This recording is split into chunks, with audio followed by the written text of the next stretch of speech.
اور ان کے حق میں کہ اللہ تعالیٰ ان کو صحت دے، چلیں ان کو زندگی استثناء دے. پہ آ جائیں رانا یہ صاحب، جو استثناء پہ اگر آ جائیں جو ہے وہ ہم نے جو ہے وہ پاس کی تھی. استثناء پہ جواب دے دیں. اچھا اب آ جائیں ڈاکٹر صاحب سے بھی استثناء بات پہ. کریں. جی دیکھیں بات یہ ہے جی. کہ یہ بات درست ہے جو فوزیہ صاحبہ نے کہا کہ آج تک 248 کے اوپر جو ہے نا وہ کبھی کوئی بحث نہیں ہوئی پچھلے 60 سالوں میں یا 62 سالوں میں. دراصل بات ہے یہ ہے کہ اتنی کرمنل بیک گراؤنڈ کا آدمی آج تک جو ہے ان 62 سالوں میں پاکستان کا صدر ہی نہیں بنا. I object to this statement. تو اسما بات یہ چودھری ہے پلیز اگر اس طرح کی کہ بات کی تو پھر میں میاں نواز اب شریف جو صاحب ہے کے بارے میں کہوں گی. 248 جو اس ہے طرح کے اس کے اگر الفاظ اوپر استعمال کریں گے تو پھر جی رانا تو صاحب، بھئی رانا بات صاحب، یہ ہے کہ میں نہیں بھئی بتا ان کے رہا خلاف ہوں کہ کیسز چل نہیں لیڈر رہے. کو نہیں، غلط یا بات آپ ہے. بتائیں جی دیکھ رانا سوئس صاحب. میں کیا چل رہا ہے وہ یہ کرمنل اس طرح پروسیڈنگ کی نہیں ہے. اگر گفتگو کریں گے تو پھر میں نہیں شریک ہوں گی. اگر آپ یا آپ کہیں کہ سوئس میں کرمنل پروسیڈنگ نہیں ہے کہہ دیں آپ. سوئس کورٹس میں کرمنل پروسیڈنگ جو ہے وہ چل رہی ہے. آپ اس بات کو ڈینائی کر دیں. آپ اس بات کو ڈینائی کر دیں. بات نہیں ہوگی. آپ ڈینائی کر دیں اس بات کو. اگر آپ کے وزیر اعظم نے عدالت میں جا کے 2 دن پہلے کہا ہے کہ جی کرمنل پروسیڈنگ ہے ان کو استثناء حاصل ہے. آپ اپنی بات 248 جو ہے ان کو یہ حق یہ نہیں آسما حاصل ہے صاحبہ کہ صدر مملکت کو کہے کہ 248 جو ہے اس آدمی کا. 248 جو جی ہے رانا صاحب آپ کو یہ حق حاصل نہیں ہے. وہ کہہ رہے ہیں آپ کو یہ حق حاصل نہیں ہے کہ صدر کے بارے میں آپ ایسی بات کریں. کہ 248 جو ہے یہ اپنے اس سے الفاظ جو واپس لیں، استثناء میں ہے نہیں بات ہونے دوں گی. اس سے جو استثناء ہے وہ کرمنل پروسیڈنگ کا ہے.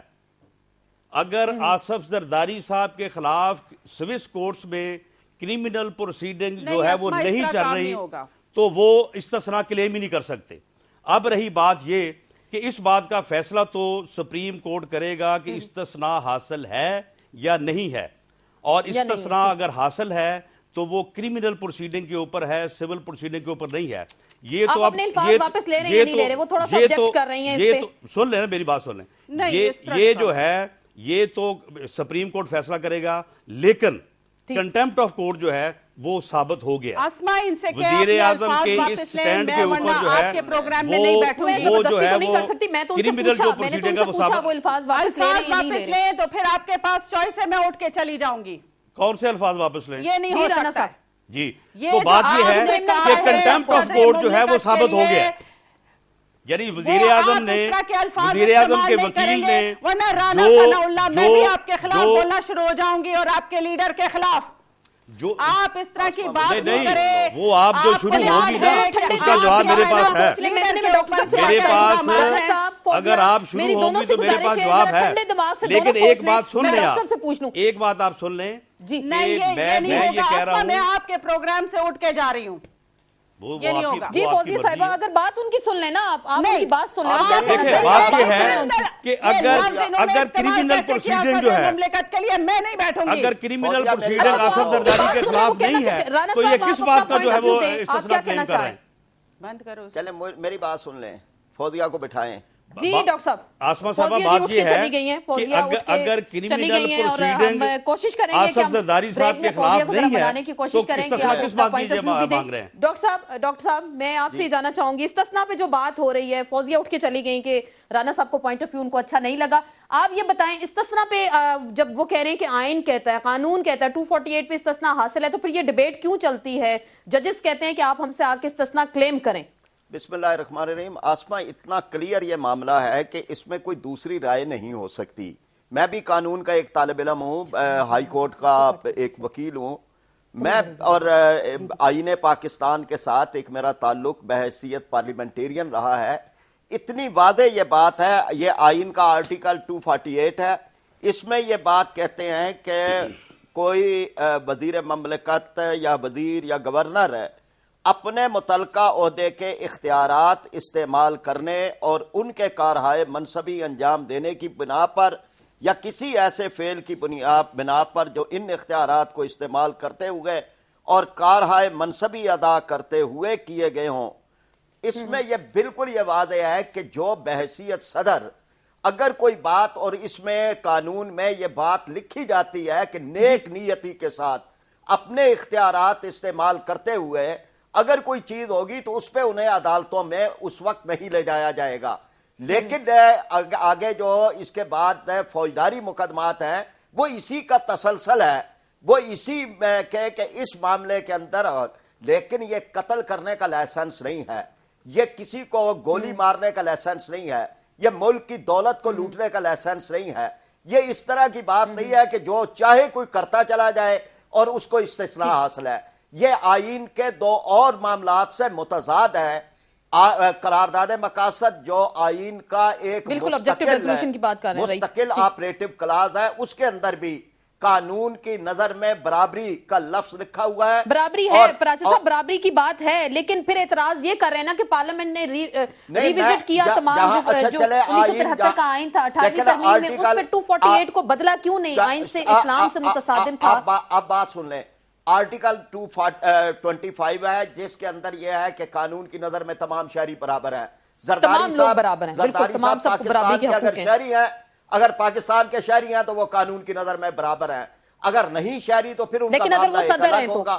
اب یہ کہ اگر آئین کی کسی تشریح کے اندر کوئی یہ تضاد پیدا ہو جائے تو پھر اس کو حل کرنا ہے کورٹ نے، یہ آئین کے اندر نہیں، یہ سکم جو ہے یہ آئین کے اندر نہیں ہے، یہ اس کی تشریح میں ہے۔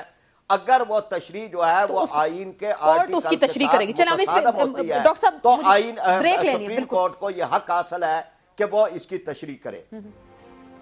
مجھے بریک لینی ہے ڈاکٹر صاحب، اسی پہ ہم مزید بات کریں گے۔ آپ کہہ رہے ہیں کہ آئین کی تشریح کرنا کورٹ کا کام ہے، کورٹ اس کی تشریح کرے گی، اور جسٹس رمدے صاحب جیسے کہہ رہے ہیں کہ استثناء مانگا جائے گا تو پھر عدالتیں اس پہ دیکھیں گی۔ اسی پہ مزید ہم بات کریں گے، فوزیہ سے بھی ہم بات کریں گے، ان کو منانے کی کوشش کر دیں گے دوبارہ آ جائیں، ان سے ریکویسٹ بھی آن ایئر ہم کریں گے، اور رانا صاحب سے بھی گزارش ہوگی اگر وہ کہتی ہیں جیسے کہ اگر وہ اپنے الفاظ واپس لیتے ہیں تو اس پہ ہم مزید گفتگو کریں گے۔ بریک میں ان کو منانے کی کوشش کرتے ہیں، بریک کے بعد دوبارہ آپ کی خدمت میں حاضر ہوتے ہیں۔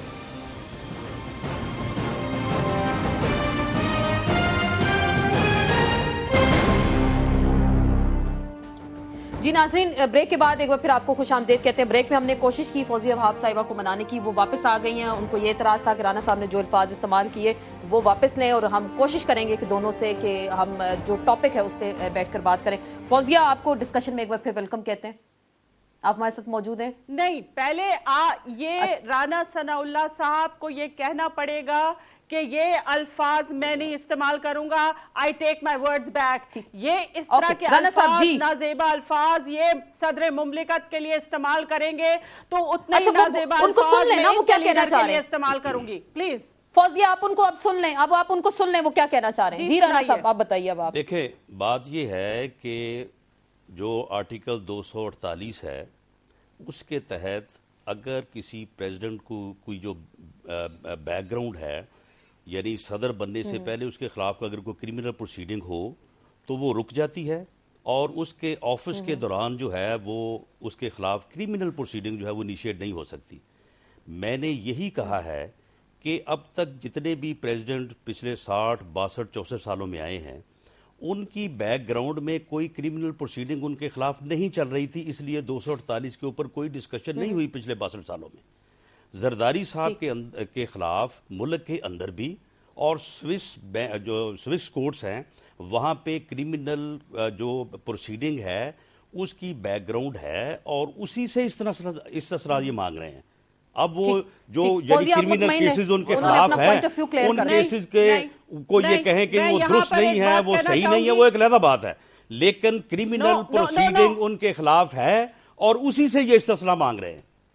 یہ سارے کرمنل کیسز میاں نواز شریف صاحب نے رجسٹر کیے تھے، اور جو سوئٹزرلینڈ میں کیس ہے وہ بھی میاں نواز شریف نے وہاں پر سوئٹزرلینڈ میں ایک علیحدہ بات ہے، ان کو رجسٹر کروائے تھے، اور یہ سارے کے سارے انتقام پر مبنی کیسز تھے، اور یہ ہمارا موقف پہلے بھی تھا اور آج بھی تھے، اور یہ یاد رکھیے یہ کیسز سال ہا سال چلتے رہے لیکن کسی ایک عدالت میں یہ کیس ثابت نہیں ہو سکا۔ یہ آپ کا موقف ہے، یہ آپ کا موقف ہے، یہ علیحدہ بات ہے۔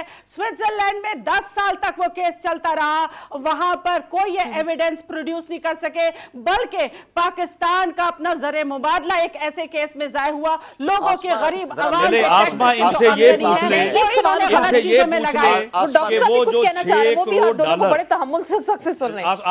آسماء یہ آپ فوزیہ بی بی سے یہ پوچھ لیں کہ جو وہ سوئس بینکوں میں سوئس کیس میں 8 کروڑ ڈالر جو کہ 5 ارب روپے بنتا ہے، وہ کون لے گیا ہے؟ اصل یہ سوال ہے آسما، میں بھی یہ سوال کرنا چاہتا ہوں. ڈاکٹر صاحب بھی ایک سوال کر لیں پھر ہم آگے یہ دو تین بڑی اہم باتیں ہیں. ایک بات تو جو اسلام کی آپ نے بھی کہی بالکل، یعنی اسلام یہاں کا سرکاری مذہب ہے، اسلامی جمہوریہ پاکستان ہے، اسلام کے خلاف کوئی روایت آگے نہیں چل سکتی. اگر خلیفہ وقت اگر امیر المومنین جا سکتا ہے تو یہ. اب دوسری بات یہ ہے کہ یہاں جھگڑا کس چیز کا ہے، یعنی جھگڑا یہ ہے کہ وہاں جو رقم موجود ہے وہ ان کی ہے یا نہیں ہے. اگر ان کی ہے تو اسے آن کریں. جو رقم انہوں نے وصول کر لی تھی وہ پھر کس بنیاد پہ کی تھی؟ اگر وہاں پر کوئی بات بھی نہیں ہے اور ان کی نہیں ہے رقم، تو پھر یہ کس کی رقم ہے؟ پھر تو بڑے آسانی سے جانا چاہیے. پھر تو وہ پاکستان کی رقم ہے. بھئی آپ کی نہیں ہے، آپ بڑے ٹھیک ہیں، آپ پر کوئی جو ہے آپ کا بڑا اچھا پس منظر ہے، تو پھر وہ رقم پاکستان کی ہے. پھر تو اور زیادہ تیزی کے ساتھ سوال تو $60 ملین کا نا کہ وہ کون واپس لائے گا، اس کے لیے خط لکھنا پڑے گا. خط کے لیے استثناء آ جاتا ہے، استثناء بین الاقوامی قوانین میں آ جاتا ہے. جی $60 ملین کہاں گئے؟ پھر فوزیہ ایک ہی سوال اس کے بعد. جی بالکل بالکل اجازت ہے آپ کو. آپ نے امیونٹی کا تذکرہ کیا تھا اور امیونٹی کے آڑ میں آپ نے اس کیس کو اٹھایا. اب آپ دیکھیں یہ ان پر الزام ہے کہ انہوں نے کمیشن سے پیسے کھائے تھے. اس وقت ملک میں انویسٹمنٹ جو آئی تھی، جو بہت عرصے تک اس کا کوئی میچ نہیں کر سکا، وہ $3 ارب آئے تھے. ٹھیک ہے، سب سے پہلی بات تو یہ ہے. دوسری بات یہ ہے، کیا ایک تو کمیشن ملک کی وزیر اعظم کس طرح لے سکتی ہیں، کیسے ممکن ہے، مجھے سمجھ میں نہیں آتا ہے. تیسری بات یہ ہے کہ یہ آپ نے ثابت کیسے کیا ہے، یہ ثابت آپ نے کیسے کیا ہے. ایک ہفتہ پہلے انہوں نے ایک انٹرویو میں کہا کہ یہ سیاسی بنیادوں پہ نہیں تھے، حقیقی بنیادوں پہ تھے. یہ میاں نواز شریف جنہوں نے چارٹر آف ڈیموکریسی سائن کیا. بھائی جو سہیل وڑائچ نے اپنی کتاب میں لکھا ہے کہ غدار کون، وہ وہاں پر اس میں انہوں نے کہا ہے کہ میاں نواز شریف نے کہا گیا کہ ہمیں اکسایا گیا، ہم پر بے پناہ دباؤ تھا فوج اور ISI کا کہ بے نظیر بھٹو اور اپوزیشن کے لیڈران پر آپ مقدمے قائم کریں تاکہ لوگوں کا ان پر اعتبار ختم ہو جائے. جناب اصل تو بات یہی ہے. اور سہیل وڑائچ صاحب نے یہ کہا ہے کہ یہ جو باتیں میں نے لکھی ہیں، میں 3 مہینے سرور محل میں رہا ہوں اور اس دوران ٹیپس پہ میں نے تمام ان کے انٹرویوز ریکارڈ کیے ہیں اور پھر اس کو ٹرانسکرائب کر کے انہوں نے کتاب کی شکل میں لوگوں کے وہ پیش کیا ہے. تو کیا میں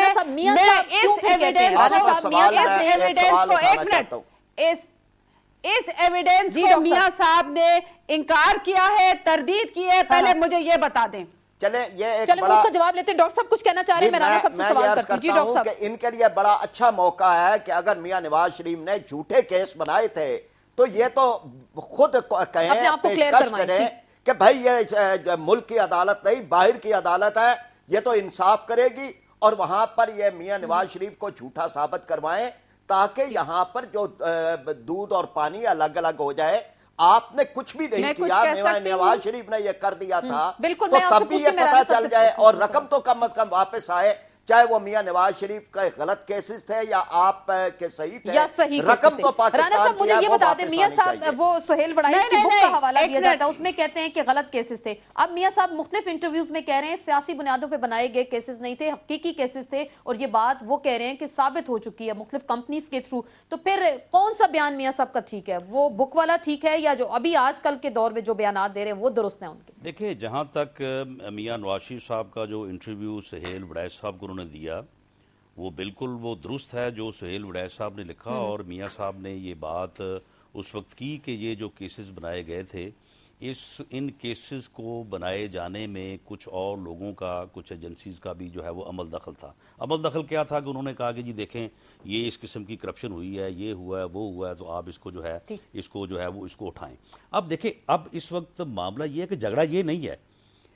اصل جھگڑا یہ ہے کہ سوئس کورٹس میں جو کیس چل رہا تھا اس میں کیس یہ تھا کہ محترمہ بینظیر بھٹو اور آصف زرداری صاحب نے یہ جو 6 کروڑ ڈالر جو پاکستانی کو تقریباً 5-6 ارب روپے بنتا ہے، یہ انہوں نے کمیشن حاصل کیا ہے وہ جو کمپنیز کیسے ثابت کیا؟ سن لے نا، الزام ہے، الزام ہے، ثابت تو ابھی تک عدالت کرے گی نا، یہ تو الزام ہے. یعنی الزام یہ تھا کہ جی یہ کمپنیز جو ہیں یہ ان کی ہیں اور ان کمپنیز میں یہ کک بیک جو ہے یہ 5-6 ارب روپے جمع ہوا ہے. وہاں پہ محترمہ بینظیر بھٹو اور آصف زرداری صاحب، جی ٹھیک ہے، جب یعنی آصف زرداری صاحب اور محترمہ بینظیر بھٹو جب اس عدالت میں پیش ہوئی تو انہوں نے کہا کہ جی یہ غلط ہے، ہم نے یہ کک بیک یا یہ کمپنی جو ہے یہ پیسہ جو ہے یہ 6 کروڑ ڈالر یہ ہمارا نہیں ہے. انہوں نے وہاں پہ یہ کیس کنٹیسٹ کیا. اس کے بعد ہوا یہ کہ اٹارنی جنرل ملک قیوم صاحب جو ہیں انہوں نے ایک لیٹر لکھ دیا کہ جی یہ پروسیڈنگز جو ہیں یہ پاکستان یہ سب کو یہ پتہ ہے، وہ انہوں نے خط لکھا اور پروسیڈنگ جو ہے وہ ختم ہو گئی. اچھا اب ختم ہونے کے بعد وہ 6 کروڑ روپے وہاں سے نکلوا لیا گیا. اب بتائیں کہ وہ 6 کروڑ ڈالر جو ہے وہ وہاں سے نکلوا لیا گیا. اب بتائیں کہ میاں نواز شریف یہ کہہ رہے ہیں کہ وہ کون نکلوا کے لے گیا. اب عدالت بھی یہ کہہ رہی ہے، عدالت یہ کہہ رہی ہے کہ جو ملک قیوم صاحب نے خط لکھا تھا اس خط کو وڈرا کیا جائے. یہ اصل جو ہے اور پھر کہا جا رہا ہے کہ لیٹر لکھا جائے جو پاکستان کی لیٹر لکھا جائے کہ وہ پہلا لیٹر جو تھا وہ غلط تھا. معاملہ خط اینڈ استثناء اور پھر جو $60 ملین ہے اس پہ آ کے تان رکھتی ہے. میں فوزیہ سے جواب لوں گی، میں بالکل فوزیہ آپ سے جواب لیتی ہوں. بریک لینی ہے مجھے، بریک لیتے ہیں، بریک کے بعد فوزیہ سے ہی ہم آ کے پوچھتے ہیں کہ پھر اگر غیر سیاسی یہ کیسز سیاسی بنیادوں پر بنائے گئے تھے، پھر جو $60 ملین کا سوال پیدا ہوتا ہے اور جو کیسز بند کر دیے گئے اور ان کو کھولنے کی اب بات ہوتی ہے تو اس پہ پھر حکومت اب کیا کرے گی، اس پہ بات ہوگی مختصر سے بریک کے بعد.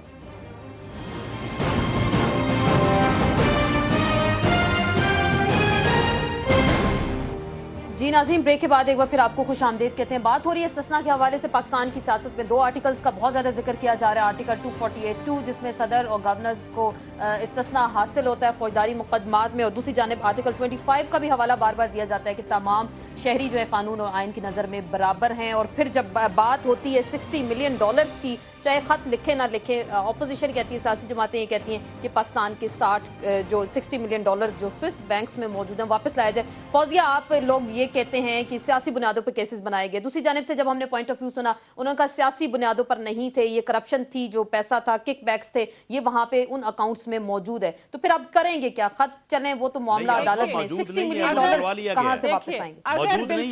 آسما، اگر بالفرض یہ بات ان کی درست ہے، اگر ان کی یہ بات درست ہے کہ اتنے پیسے وہاں پر ہیں اور وہاں پہنچائے گئے، تو دیکھیے وہاں سوئٹزرلینڈ کی جو عدلیہ ہے وہ بڑی انڈیپینڈنٹ ہے، کوئی دباؤ کا شکار نہیں ہوتی ہے.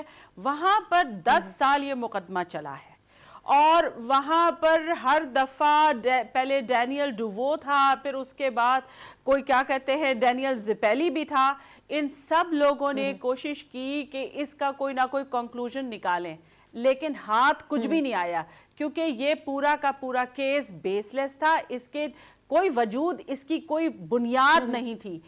جب یہ بنیاد $60 ملین نکلوا رہی ہے، یہ تو بات کلیئر نہیں ہو رہی. اگر مکمل ہونے دیں گے تو پھر بات آگے بڑھے گی نا. بات مکمل ہونے دیں، پھر میری بات بھی سن لیں. ٹھیک، بالکل ڈاکٹر صاحب سنتے ہیں. بالکل کہ جون 2007 میں، یہ نومبر 1997 میں یہ کیس قائم ہوا تھا، پھر 2007 جون میں یہ آٹومیٹکلی ختم ہو گیا کیونکہ ایویڈنسز موجود نہیں تھے تو انہوں نے ختم کر دیا. اب ہمارے سمجھ میں نہیں آتا ہے کہ اگست یا سپٹمبر میں یا اکتوبر میں، مجھے ایگزیکٹ مہینہ یاد نہیں ہے، 2007 میں ملک قیوم نے کس بات کے لیے خط لکھا. بات یہ ہے کہ یہ کیس ختم ہو چکا تھا. لیکن فوزیہ جو محترمہ نے اپیل کس کے خلاف کی تھی، وہ اگر کیسز اگر ختم ہو گئے تھے، اپیل تو انہوں نے کی تھی. یہ یاد رکھیے، دیکھیے یہ یاد رکھیے، یہ کہتے ہیں $60 ملین یا $6 بلین، واٹ ایور. پہلے آپ ثابت تو کریں کہ وہ پیسے واقعی میں ان کے ہیں یا نہیں ہیں. آپ نے تو ثابت ہی ڈاکٹر صاحب یہ پیسے ہیں یا نہیں؟ پسینے کی کمائی، ٹیکس کا پیسہ وہ کہاں گیا؟ ڈاکٹر صاحب وہ تو کہہ رہی ہیں کہ پیسے نہیں ہیں. اس سے ہے نا پاکستان کی بدنامی زیادہ ہوئی ہے. فوزیہ صاحبہ سے سوال یہ ہے کہ بھائی آپ نے کہا عدالتیں بڑی انڈیپینڈنٹ ہیں، معاملے بڑے ٹھیک تھے، اب اس کے بعد سوال پیدا ہوتا ہے کہ پھر این آر او کی ضرورت کیوں پڑی اور این آر او کے اندر پھر یہ کیس کیوں رکھا گیا، پھر جسٹس قیوم صاحب نے خط کیوں لکھا، اس کا سوال، اور پھر یہ رقم کہاں گئی؟ اگر وہ رقم آپ کی نہیں تھی، آپ بالکل اس سے لا تعلق ہیں، تو آپ کو تو سب سے زیادہ اس میں پرجوش ہونا چاہیے اور آگے بڑھنا چاہیے کہ جی بھائی یہ تو اب موقع آ گیا ہے کہ دودھ کا دودھ پانی کا پانی ہو جائے. ہمارے اوپر یہ بالکل غلط الزام تھا، اب اسی عدالت میں ہم واپس جائیں گے، ہم خود خط لکھیں گے کہ کرو انصاف اور بتاؤ یہ سب جھوٹ ہے، اور اس جھوٹ کو سامنے کیا جائے اور بتایا بھی جائے کہ یہ رقم گئی کہاں ہے. پراچا صاحب کہنے کا مقصد یہ ہے کہ یہ پورا کیس ختم ہو گیا تھا جون 2007 میں یہی آپ سے کہہ رہی ہوں کہ 10 سال لیکن اپیل کیوں کی گئی تھی؟ محترمہ کی جانب سے اپیل کیوں کی گئی تھی؟ یہ بتا دیں. این آر او کے تحت ہی تو لکھا گیا. این آر او کیوں ہوا؟ این آر او کے تحت ہی تو خط لکھا گیا. این آر او ہونے کے بعد اس کی حیثیت یہ ہو گئی اور پھر یہ خط لکھا گیا. لیکن بات یہ ہے کہ آسما یعنی پیپلز پارٹی کی حکومت کے دوران وہ پیسے جو ہے وہ نکلوائے گئے، وہ کس نے نکلوائے؟ سارے کیسز جھوٹے تھے اور کوئی بھی ان کا نہ سر تھا نہ پیر تھا. چلیں $60 ملین نہیں تھے، آپ کہہ رہی ہیں $60 ملین نہیں تھے. اپوزیشن کو ہراساں کرنا، پرسیکیوٹ کرنا. $60 ملین بھیا پہلے تو یہ بتایا جائے یہ کس نے ہے نا ان کو نکالا ہے. جو نیب نے 8 اکاؤنٹس کی ڈیٹیل سپریم کورٹ میں جمع کرائی تھی وہ کس کے اکاؤنٹ سے؟ نیبس تو آپ کے انڈر نہیں ہے نا، آپ کہتے ہیں انڈیپینڈنٹ ادارہ ہے. وہ جو 8 اکاؤنٹس کی تفصیلات کورٹ میں جمع کرائی گئی وہ کس کے اکاؤنٹ سے؟ پھر یہ بتا دیں. یہ بتانا چاہیے. آسما دیکھیے مجھے اس سلسلے میں کوئی معلومات حاصل نہیں ہے کہ وہ کون سے کس کے اکاؤنٹس تھے، کس کے اکاؤنٹس دکھائے گئے، کسی نے ویریفائی کیے کہ آیا یہ واقعی میں اکاؤنٹس تھے، کس بینک میں تھے، کون سی برانچ میں تھے. ہمارے پاس تو یہ تمام تفصیلات ہے نہیں. میں آج آپ کو کوئی نمبر دے سکتی ہوں کہ یہ میرا اکاؤنٹ نمبر ہے اور اس میں ہے نا 10 کروڑ روپے ہیں. بھائی ایسے کیسے ہو سکتا ہے؟ میں رانا ثناء اللہ کے ایک ہے نا نکال کے دے دوں ایک یہ فگر، یہ جی ان کا یہ اکاؤنٹ نمبر ہے فلاں بینک میں اور اتنے پیسے ان کے ہیں. یہ نیب نے میں تو فوراً کہوں گا کہ آپ عدالت میں اس فیصلے کو جو ہے وہ صحیح کرائیں، عدالت اس کا فیصلہ کرے تاکہ دودھ کا دودھ اور پانی کا پانی ہو جائے. پھر تو عدالت سے گھبرانے کی ضرورت ہی نہیں. $60 ملین نکلوائے کیسے گئے؟ یہ ڈبوں میں نکالے گئے تھے جو آپ میاں صاحب اس دن کہہ رہے تھے. جی کیسے نکالے گئے $60 ملین؟ وہ $60 ملین جو ہیں وہ یہ جب یہ کیس ختم ہوا نا، لیٹر لکھا جو ملک قیوم صاحب نے، اس کے بعد وہ نکلوا لیے گئے ہیں. کس نے نکلوائی؟ کوئی اس کا ثبوت ہے؟ اس کا کوئی ثبوت موجود ہے؟ کس نے نکالے؟ کوئی گیا تو ہوگا نا نکلوانے کے لیے. اس میں جو ہے وہ ہمارے لندن میں جو ہمارے سفیر ہیں غالباً واجد شمس الحسن، ان کے متعلق ایک چینل کے اوپر بھی یہ رپورٹ بھی ساری باقی دوسرے چینل پہ بھی چلی تھی. بہرحال بات یہ ہے کہ میں یہ نہیں کہتا کہ فلاں نے نکلوائے تھے، لیکن یہ گورنمنٹ کی ذمہ داری ہے، یہ موجودہ حکومت کی ذمہ داری ہے. وہ پیسے جو تھے وہ ٹیکس منی تھی، وہ پاکستان کے پیسے تھے، گورنمنٹ آف پاکستان کے تھے. یہ پتہ کروائیں کہ کس نے نکلوائے. رانا ثناء اللہ تم یہ کہنا چاہتے ہو کہ وہ جو ویڈیو چل رہی ہے وہ جو اس میں ڈاکیومنٹس لے کے جائے جا رہے ہیں، وہ یہ کہنا چاہ رہے ہو کہ ان ڈبے میں پیسے بھرے ہوئے تھے؟ نہیں میں یہ نہیں کہہ رہا، میں یہ کہہ رہا ہوں کہ چلے وہاں سے 60 ملین نکلوا لیے گئے. کس نے نکلوائے؟ یعنی یہ پتہ کرنا گورنمنٹ کی ذمہ داری ہے، میری تو نہیں ہے نا یا کسی اور کی نہیں ہے. ڈاکٹر صاحب نے بڑا اچھا پوائنٹ اٹھایا، انہوں نے کہا جی ہمیں تو پیسے چاہیے، ڈبے دیکھیں یا خط دیکھیں، استثناء ایک طرف دیکھیں. اس میں ہم ہے کہ بھائی آپ پیسے پاکستان کے ہیں، غربت میں ہیں، مہنگائی میں ہیں، قرضوں میں ہیں.